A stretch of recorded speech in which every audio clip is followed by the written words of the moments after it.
বহুত পার্টি নেতা এমন আছে এরা আল্লাহকে এমন ভাবে কোণঠাসা করতে চায়, রাজনীতিতে আল্লাহর বিধান চলবে না, অর্থনীতিতে চলবে না, বিচারাচারে চলবে না, আইন কানুনে চলবে না, সভ্যতায় চলবে না, সংস্কৃতিতে চলবে না, পার্লামেন্টে চলবে না, কোর্ট কাছারিতে চলবে না।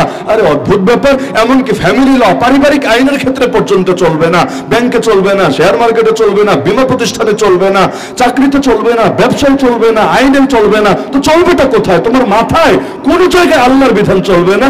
আল্লাহর বিধান চলবে কই? মসজিদে, মাদ্রাসায়, মাহফিলে, খানকায়। তাও আবার কিন্তু আছে। কিন্তু কি? মাহফিলও যা মনে চাই বলতে পারবেন না, আল্লাহ বললেই মুখ দিয়ে উচ্চারণ করা যাবে না, আগে শুনে নিতে হবে আল্লাহর এই কথাটা বললে আল্লাহর দুশমন খুশি কিনা। যদি আল্লাহর দুশমন খুশি হয় তাহলে বলা যাবে, আর যদি আল্লাহর দুশমনের কলিজায় লাগে, মন ভাঙা আর মসজিদ ভাঙা সমান। সুতরাং কারো মন ভাঙা যাবে না, সবার মন ঠিক রেখে রেখে কথা বলতে হবে। মসজিদের মধ্যে ইমাম সাহেব বয়ান করবে, সেখানেও স্বাধীন না, ইমাম মানে নেতা। কিন্তু বাংলাদেশে ইমাম মানে হইল সভাপতি আর সেক্রেটারির কর্মচারী। এখন সভাপতি আর সেক্রেটারি যা বলবে ইমামকে তা করতে হবে। যদি বলে হুজুর এই বিষয়ে বয়ান করা যাবে না, তিনি বয়ান করতে পারবেন না। এমনকি যদি বলে হুজুর মাজলুম উম্মতের জন্য দোয়া করতে পারবেন না, ফিলিস্তিনিরা মরলে মরুক, আপনি দোয়া করতে পারবেন না, কাশ্মীরিরা মরলে মরুক, তাদের নাম মুখে আনতে পারবেন না, না হলে ছেলেপেলেরা মিসগাইড হতে পারে, না হলে টেরোরিজম ছড়ায় যেতে পারে, না হলে এক্সট্রিমিজমে ছেলেরা দীক্ষিত হয়ে যেতে পারে। সুতরাং এগুলো মুখে আনতে পারবেন না। তারপরও যদি তিনি ওদের সাথে বেয়াদবি কইরা মুখে নিয়ে আসেন, জুমা পড়াতে দেরি, বলবে হুজুর আসরের সময় আপনার ছায়াও যাতে আর না দেখি। নদীর পারের বাড়ি যেমন অস্থায়ী, এই আছে তো এই নাই। গাভিন গাই মানে তার বাচ্চা ডেলিভারির সময় হয়েছে, এটাও অস্থায়ী, কখন যে বাচ্চা ডেলিভারি দিবে তার কোনো গ্যারান্টি নাই। ইমাম সাহেবদের খেদমতের হালতটাও হলো এরকম, কখন যে আছে আর কখন যে নাই এর কোনো রুলসও নাই, এর কোনো নীতিমালাও নাই। সকালে আছে, বিকালে নাই, বিকালে আছে, রাতে নাই। এমনকি 6 মাসের বেতন বাকি, তাও বলার সুযোগ নাই। কার কাছে বলবে? বললে উল্টা ট্যাগ লাগাই দিবে হুজুরের কাঁধে। আর হুজুরের নামে যদি কোনো অভিযোগ তোলে, পাবলিক মহা খুশি, অত যাচাই বাছাইয়ের সময় নাই, আগে এটা প্রচার করে নেবে। এজন্য মিডিয়া হুজুরদেরকে নিয়ে আলাদা একটু মজা পায়, আলাদা মজা পায়। দেখবেন এদেরকে নিয়ে বলতে গেলে সেই রকম রসিয়ে রসিয়ে বাড়িয়ে বাড়িয়ে বলে, সবচাইতে বেশি ওরা তথ্য সন্ত্রাস করে। আমি তো মনে করি অস্ত্রের সন্ত্রাসের চাইতে ভয়ঙ্কর সন্ত্রাসের নাম তথ্য সন্ত্রাস।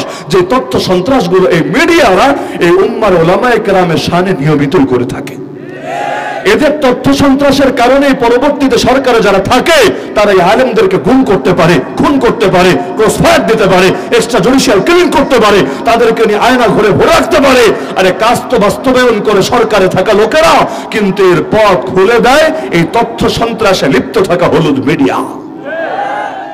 এজন্য যেই ফেরাউন নবী মুসা জন্মের আগে তার মৃত্যুদণ্ডের রায় দিতে কোনো জবাবদিহি করে নাই, কোন যুক্তি আলাদা করে দেখায় নাই। তার দেশে সেই রাজা স্বৈরাচার, তার আবার যুক্তি কি আর জবাবদিহি কি? কে তারে প্রশ্নের আওতায় আনবে?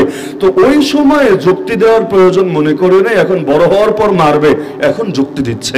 অথচ এখন যুক্তি না দিলেও চলবে। ফেরাউন যুক্তি না দিলে কে প্রশ্ন করবে তারে? প্রশ্ন করতে দেরি কল্লার জায়গা থাকবে না। ওই কিম জং উনরে না দেখেছেন, ফেরাউন তো আর দেখেন নাই। মানে এইরকম দুনিয়ায় বর্তমান জামানায় যদি আধুনিক রাষ্ট্র ব্যবস্থায় এসে এমন রাষ্ট্র থাকতে পারে যেখানে প্রেসিডেন্টের বিপক্ষে কথা বলা যাবে না, এমনকি সৌদি আরবে পর্যন্ত ইতিমধ্যে 1,500-এর বেশি আলেম কারাগারে পৌঁছে গলে মরছে। কেন? কারণ তারা রাষ্ট্রের এবং সরকারের বিভিন্ন কর্মকাণ্ড নিয়ে প্রশ্ন তুলেছে। কাবার ইমাম পর্যন্ত গ্রেফতার হয়েছে, এমন নজির আছে। অপরাধ কি? অপরাধ হলো তিনি তার ভাষণে, তার খুতবার মধ্যে সরকারের কোন অন-ইসলামী সিদ্ধান্তকে চ্যালেঞ্জ করেছে। ওগুলো দেখলে মাঝে মাঝে মনে হয় আলহামদুলিল্লাহ, আল্লাহ অন্তত আমাদেরকে এই রকম হালত থেকে কিছুটা নিরাপদে রেখেছে। পাকিস্তানে কয়েকজন আলেম স্বাভাবিকভাবে মরতে পারে, বেশিরভাগ বড় বড় আলেমের নামের আগে দেখবেন শহীদ বলা লাগে। একটু ইতিহাস পড়ে দেখেন, বেশিরভাগ বড় বড় আলেমের নামে শহীদ বলা লাগে। কেন? কারণ কাউরে শিয়ারা মেরে ফেলেছে, শিয়ারা বেশি মারে সবচাইতে, কাউকে কাদিয়ানি মেরেছে, কাউকে গরম সুন্নি বেদাতিরা মেরেছে, এক একজনকে এক এক দল মারে। আলহামদুলিল্লাহ সুম্মা আলহামদুলিল্লাহ, বাংলাদেশে মাইকে যতই গালিটালি দেখ, ওয়াহাবি খারেজি এই সেই যত গালিটালি দেখ, আলহামদুলিল্লাহ সুম্মা আলহামদুলিল্লাহ, অন্তত গুলি তো করে না। করবে কিভাবে? জিনিসপাতি নাই, থাকলে এই দেশেও গুলি করত। কারণ এই দেশে আলেমরা হলো সবার চোখের কাঁটা। আরে একদল বলবে আরে অদ্ভুত ব্যাপার এটা, একদিকে দেখেন, আমি নাম বলতে চাই না, একটা গোষ্ঠী আছে তারা বলবে আলেমরা হলো বেদাতি, আর একদিকে যারা বেদাতি তারা আবার আলেমদেরকে বলবে এই আলেমরা হলো ওয়াহাবি খারেজি, মানে এই কুল ঠেলবে ওই কুলে, ওই কুল আবার ঠেলে দিবে এইদিকে।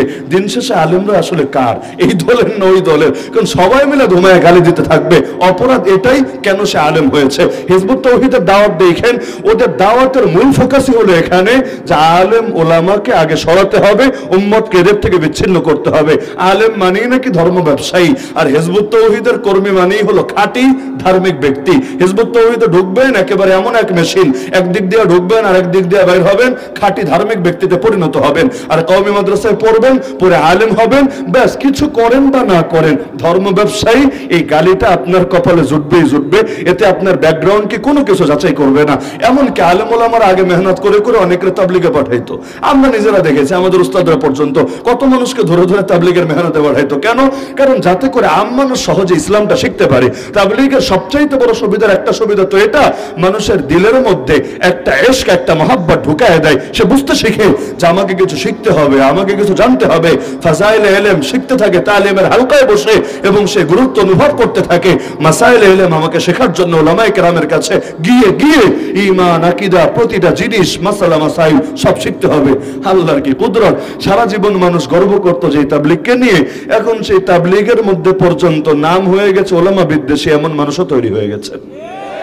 আর ওলামা বিদ্বেষী বললেই যে ওই সার্কেলের প্রতিটা ব্যক্তি আলাদা ইন্ডিভিজুয়াল ভাবে ওলামা বিদ্বেষ, আমি এই দাবি করছি না, এটা করা উচিত না, কিন্তু তাদের অনেকের মধ্যেই যে ব্যাধিটা আছে, যারা স্বার্থের প্রয়োজনে আলেমরে পিটাইতেও পারে, যারা স্বার্থের প্রয়োজনে তালিবুল ইলমের মাথাও ফাটায় দিতে পারে, যারা স্বার্থের প্রয়োজনে জীবনে আন্দোলন সংগ্রাম করুক না করুক, আল্লাহর নবীরা গালি দিলেও তাদের কোনো আলাদা দলীয় শিরোনামে অ্যাক্টিভিটিস থাক বা না থাক, তো নিজেদের স্বার্থের প্রয়োজনে সেগুলোও করতে জানে, এমন নজির তো দেখাই লাগছে। হ্যাঁ, আমি এই দাবি করি না যে হাতের 5 আঙ্গুল সমান, তাদের মধ্যে এমন কেউ থাকতে পারে, অবশ্যই থাকতে পারে, যারা হয়তো দিল দিয়ে, মন দিয়ে, প্রাণ দিয়ে আলেমকে ভালোবাসে, কিন্তু ভালোবাসলেও সে এমন একটা পক্ষকে অবলম্বন করে যেই পক্ষ ইতিমধ্যে আলেম ওলামা ভার্সেস তারা এই রকম সাংঘর্ষিক একটা অবস্থানে দাঁড়িয়ে গিয়েছে।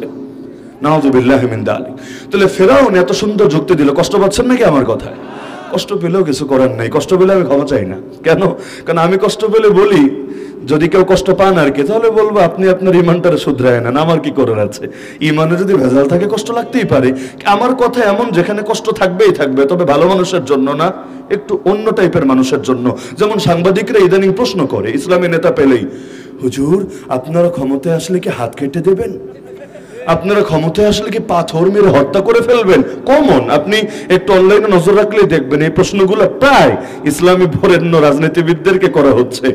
আমারও তো করেনি, আলহামদুলিল্লাহ, ওদের কপাল ভালো। করলে আমি উল্টা প্রশ্ন ছুড়ে দিতাম, আচ্ছা হাত কাটা হবে কি হবে না পরের আলাপ, আপনি ভয় পাচ্ছেন কেন সেটা বলেন দেখি। কারণ ইসলামে হাত কাটার বিধান বাস্তবায়ন করা হবে কি হবে না পরের আলাপ। হাত কাটা হয় কার? আরে চুরি করে যে চুরি, তো যে চুরি করে না তার হাত কাটা নিয়ে কোনো ভয় আছে? আর যে চুরি করেছে, তো একটা ললিপপ চুরি করলে হাত কাটা হবে এমন না, একটা পটেটো চিপস নিয়ে খায় ফেললে হাত কাটা হবে এমন না।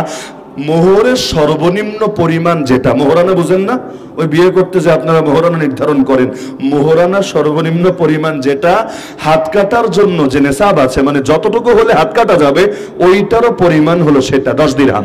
এই 10 দিরহামের নিচে কেউ চুরি করলে সেখানে হাত কাটা হয় না। মসজিদের থেকে আজকাল তো জুতাও চুরি হয়, ওই যে মসজিদের বাথরুমের জুতা, কাটা কাটা জুতা, সামনে দিয়ে কাটা, পেছন দিয়ে কাটা, এগুলো পর্যন্ত চুরি করে নিয়ে যায়। মাঝে মাঝে দেখি বদনা বেঁধে রেখেছে, তাও শিকল দিয়ে। কেন? কারণ এই বদনা শরীফরাও নাকি আস্ত রাখবেন, এইটারে পর্যন্ত নিয়ে খাবে। মানে এইরকম লোভ পেয়েছে, কি যে মধু আছে বদনার ভেতরে, এইটা আস্ত রাখতে পারবে না। এই চোরদের জ্বালায় মসজিদের বারান্দা পর্যন্ত অনেক জায়গায় খোলা রাখতে পারে না। কেন রাখবে? নামাজের নামাজ পড়ার জন্য। পাগলে এসে ফ্যান নিয়ে যাবে, লাইট নিয়ে যাবে, কি যে এক মুশকিল। আর আজান তো মসজিদের ভেতর থেকেই দেওয়া লাগে, যদি আজানটা বাইরে থেকে দেওয়াটাই ভালো, উত্তম, ভেতর থেকে দিতে হয়। কেন? মাইকটারে পর্যন্ত একদম গায়েব করে ছাড়বে। আর কিছু কিছু জায়গায় আলহামদুলিল্লাহ এদের একটু সতর্কতা ভালো, মুয়াজ্জিন সাহেবের রুমে বা এরকম কোন জায়গায় নিয়ে মাইকটা সেট করে রাখে, এটাই সর্বোত্তম, এটাই সর্বোত্তম। আর যেখানে এটা পারে না, এরা তো ডাইরেক্ট মসজিদের মিম্বারের পাশে নিয়ে মাইক বসায় রাখে, সেখান থেকে আজান দেওয়া লাগে, শুধুমাত্র এই চোরদের চুরির হাত থেকে আল্লাহর ঘরের আসবাবকে হেফাজতের জন্য। তাহলে এই যে চুরি করলে হাত কাটা হয়, তো এটা তো ভয় পেলে চোর পাবে, যে চোর না সে ভয় পাবে কোন দুঃখে? একইভাবে পাথর মেরে মারা হয় কারে? পাথর মেরে মারা হয়, বিয়ার পরও আকাম ছাড়তে পারে নাই যে। এমনকি বিয়ের পরে আকাম করলেই পাথর মারা হবে তা না, বরঞ্চ 4 জন সাক্ষীর চাক্ষুষ সাক্ষ্য থাকা লাগবে। 4 জন সাক্ষী বুঝেন, বেটা পাপ করবি তো করবি, তাও 4 জনের চোখের সামনে। আড়াল থেকে দেখলে হবে না, দূর থেকে আওয়াজ শুনলেও হবে না, এমনকি সিসিটিভি ফুটেজ দেখেছে এতেও দলিল হবে না, বরঞ্চ 4 জন এমন ডাইরেক্ট ভাবে দেখা লাগবে। ফতোয়ার কিতাবে, ফিকহের কিতাবে শব্দ আছে, বড় জটিল শব্দ, রাআইতুহু ওয়াতিআহা ফি ফারজিহা কাল মিলি ফিল মিখালা। এটার অনুবাদ করা আসলে আমার পক্ষে, এখানে বহুত বয়সের বাচ্চা কাচ্চারা আছে, সম্ভব না। ঠিক এই ভাষায় একেবারে সাক্ষ্য দিতে হবে বিচারকের সামনে যে মহামান্য বিচারক, আমি এই পুরুষটাকে দেখেছি মহিলার সাথে, এই যে এভাবে এভাবে এটা এটা করেছে। একেবারে বাক্য কি বলবে এটা ফতোয়ার কিতাবে এই কুদরতি আছে, হেদায়ে আছে। আশপাশে মাদ্রাসা থাকলে একটু খোঁজ নিয়ে আসেন যে বাক্যটার অর্থ কি হয়। এভাবে বললে তারপর তার উপর এই বিধান জারি করা হবে। তাহলে 4 জন যদি ডাইরেক্ট দেখে, এরপরও যদি ওরে শাস্তি না দেয়, এই সমাজকে জিনার হাত থেকে কিভাবে বাঁচাবে? তখন তো পুরো সমাজের মধ্যে অন্যায় ছড়িয়ে যাবে। আজকে যেমন বাংলাদেশের মানুষ নাচ গানকে কোনো পাপ মনে করে, ঢোল তবলা বাজানোকে কোনো পাপ মনে করে, মডেল হওয়া, নায়িকা হওয়া, গায়িকা হওয়াকে কোনো পাপ মনে করে। আরে পাপ তো মনে করেই না, বরং এগুলোকে লোভনীয় ব্যাপার মনে করে। এক নায়িকারে দেখে 1000 মেয়ে, লাখ মেয়ে নায়িকা হওয়ার জন্য উৎসাহিত হয়। এক গায়িকাকে দেখে 1000 মানুষ গায়িকা হওয়ার জন্য উৎসাহিত হয়। এমন কেমন এক জামানা ছিল, গলা যাদের ভালো হতো এরা গায়িকা হওয়ার চেষ্টা চালাতো, গায়ক হওয়ার চেষ্টা চালাতো। ওই যুগ শেষ, এখন গলা টলা লাগবে না, বরঞ্চ কিছু কথা কবিতার মতো কি কি নাম টাম দিয়েছে, সব নামও বুঝি না, মানে কোন রকম তাল একটা দিয়ে বলতে পারলেই হলো, তাহলেই আপনি গায়ক, তাহলেই আপনি গায়িকা। মানে সমাজের কাউরে বাদ রাখবে না, সবাইরে নিয়ে হারামে লিপ্ত করে ছাড়বে। যেমন ব্যাংকে সুদ খাওয়ায়, এটা মোটামুটি সবাই জানে, অধিকাংশ ব্যাংকে তো সুদের উপর চলে। এখন কয়জনের ব্যাংক অ্যাকাউন্ট আছে আসলে সমাজে? আগের চাইতে বেশি আছে।